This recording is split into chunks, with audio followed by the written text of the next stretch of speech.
Kayo po ng anak ninyo ang rightful heir sa bahay niyo. Kayo po ang may karapatan at hindi ang hipag ninyo.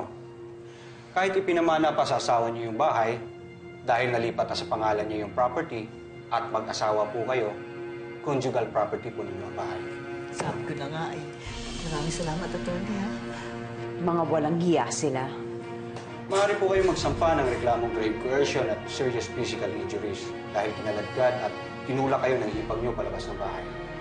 But don't worry, bukas po ang tanggapan namin para tulungan kayo. Maraming salamat po, attorney. Babalik po ako dito.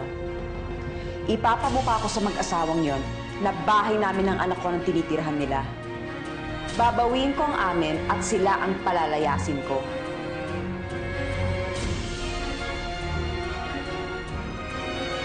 Donorin! Ano ba? Papasokan niyo kami! Amanda! Amin to, bahay na to! Ano ba? Maunang hiya kayo! Kayo kami! Amanda, nakabahan ako sa'yo. Parang kang papatay ng tao. Manang, alam kong noon pa man basura ng tingin nila sa akin dahil mababang pinag-aaral ko at mahirap lang. Pero hindi na ako papayag na basta nila akong aapakan at sisindakin. Nagiging matapang lang ako para sa anak ko. Hoy! Lumabas kayo dyan!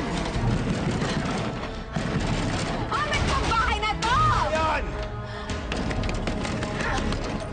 Amanda! Walang hiya ka? Ba't ka nandito? At Ang nagsisisigaw ka taas dyan? naman ang tingin ko sa'yo dahil abogado ka. Yung pala gagamitin mo yung laban sa akin. Hayop ka talaga. Alam ko ng totoo, kaya huwag niyo akong lolokohin. Amin tong bahay na to, wala kayong karapatan. Walang karapatan. Wala akong alam sa pinagsasabi mo! Kaya umalis ka na! Alis! Alis na! Hawakan mo. Alis! Dagdagan ko reklamo laban sa'yo. Alis ka na! Hoy! Labas mo asawa mo! Labas ka dito! Labas ka! Marina, saan ka? Lumabas ka! Tumayas kayo dito, kaya tumakas ko kayo! Jojon! Paano ka nakapasok dito? At nananakot ka pa na magdidemanda ka? Ang lakas ng loob mo, tell me! May pera ka para gawin yun? Wala akong perang ipagyayabang, pero ako ang nasa tama.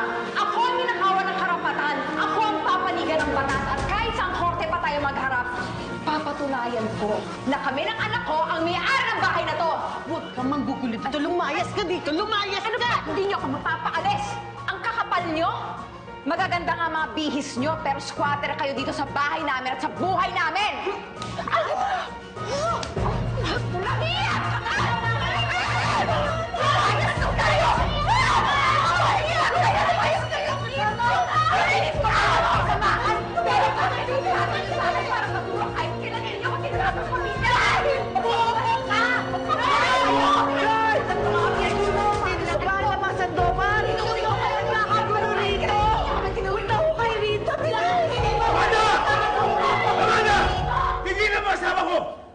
Kung ayaw mong matulad kay Ruben!